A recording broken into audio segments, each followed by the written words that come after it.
بسم اللہ الرحمن الرحیم۔ سن 9 ہجری جنگ تبوک۔ تبوک ایک مقام ہے ملک شام میں۔ ہمارے پیارے نبی صلی اللہ علیہ وسلم جب فتح مکہ اور غزوہ حنین سے فارغ ہوئے تو آپ کو خبر ہوئی کہ روم کا بادشاہ ہرقل مدینہ منورہ پر فوج بھیجنا چاہتا ہے اور وہ فوج تبوک کے مقام پر جمع کی جائے گی۔ قبل اس کے کہ وہ حملہ کرے، آپ نے خود ہی مقابلہ کے لیے سفر کا ارادہ کیا اور مسلمانوں میں اعلان کر دیا۔ چونکہ یہ زمانہ بہت گرمی کا تھا اور مسلمانوں کے پاس سامان بہت کم تھا، سفر کافی دور دراز کا تھا، اس لیے اس غزوہ میں جانا بڑی ہمت کا کام تھا۔ اللہ تبارک و تعالی نے اس جہاد میں شرکت کے لیے مسلمانوں کو سورہ توبہ میں اس طرح ترغیب دلائی، فرمایا يا أيها الذين آمنوا ما لكم إذا قيل لكم انفروا في سبيل الله اثاقلتم إلى الأرض أرضيتم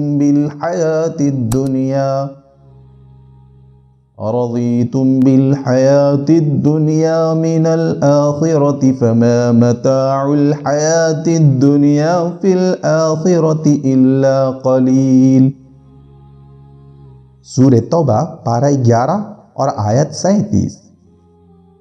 اے ایمان والو، تم لوگوں کو کیا ہوا جب تم سے کہا جاتا کہ اللہ کی راہ میں جہاد کے لیے نکلو تو زمین کو لگے جاتے ہو؟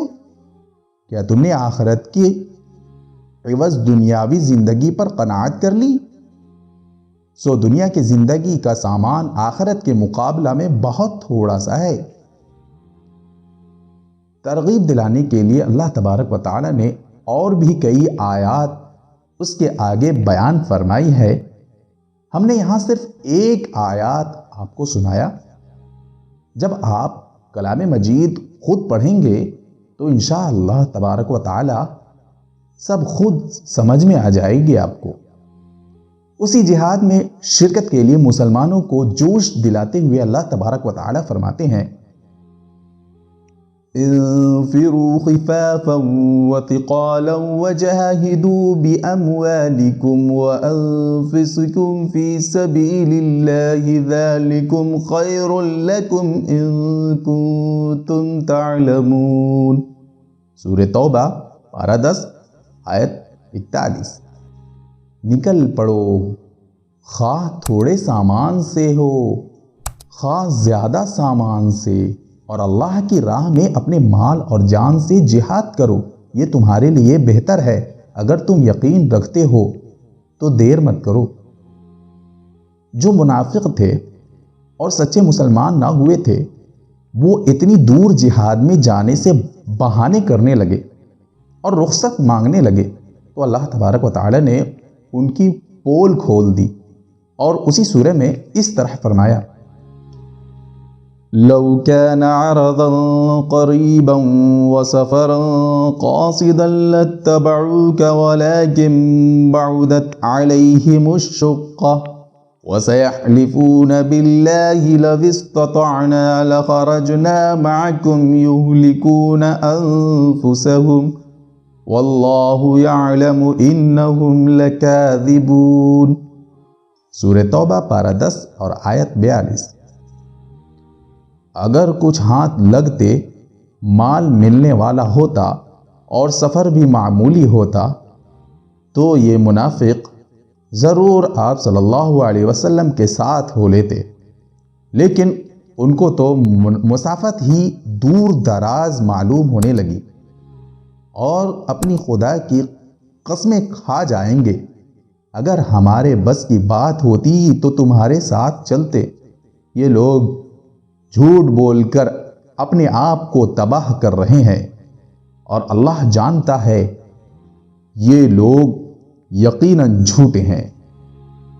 مسلمانوں کا 30,000 لشکر اس سخت گرمی اور کم سامان کے باعث بھی جہاد پر دور دراز روانہ ہو گیا، کیونکہ ان کے پیارے نبی سرکار دو عالم صلی اللہ علیہ وسلم کا حکم تھا، لیکن بعض منافق لوگ نہ گئے اور بہانے بنا کر رہ گئے۔ اللہ تبارک و تعالی نے اس سورہ توبہ میں ان کی سخت مذمت کی ہے۔ ان میں سے صرف 1-2 آیت نقل کی جاتی ہے۔ فرماتے ہیں فرح المخلفون بمقعدهم خلاف رسول الله وكرهوا أن يجاهدوا بأموالهم وأنفسهم في سبيل الله وقالوا لا تنفروا في الحر قل نار جهنم أشد حرا لو كانوا يفقهون۔ سورہ توبہ پارہ 10 اور آیت 82۔ یہ پیچھے رہ جانے والے خوش ہو گئے۔ رسول صلی اللہ علیہ وسلم کے جانے کے بعد اپنے بیٹھے رہنے پر اور ناگوار ہوا جہاد کرنا اللہ کی راہ میں اپنے مالوں اور جانوں کے ساتھ، اور دوسروں کو کہنے لگے کہ تم لوگ گرمی میں مت نکلو، آپ کہہ دیجئے کہ جہنم کی آگ اس سے بھی زیادہ گرم ہے۔ کیا خوب ہوتا اگر وہ سمجھتے۔ وَلْيَضْحَكُوا قَلِيلًا وَلْيَبْكُوا كَثِيرًا جَزَاءً بِمَا كَانُوا يَكْسِبُونَ۔ سورہ توبہ پارہ 10 اور آیت 82۔ سو تھوڑے دن ہنس لے اور بہت دنوں آخرت میں روتے رہے ان کا کاموں کے بدلے میں جو کچھ کیا کرتے تھے۔